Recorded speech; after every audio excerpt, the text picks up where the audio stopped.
I just checked into the Holiday Inn in Fort Wayne, Indiana. I'm going to give you a quick room tour. As we walk through the front door, immediately to the right is the bathroom. So there's a blow dryer, sink, here's the amenities, another bar of soap, bathroom, and then the shower, bathtub, grab bar, and there's the shower head.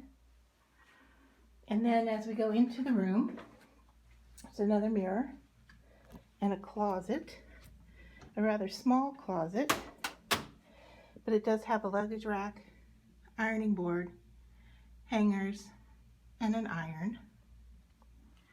This is a double queen room. So there's the two queen beds as we walk in.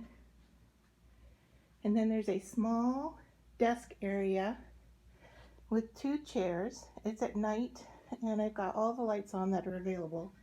So it's pretty dark in here.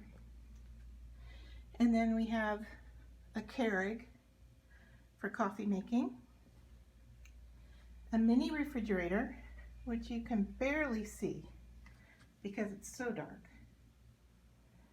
and then a flat screen TV. And as I turn back towards the door, that's our double queen bed at Holiday Inn.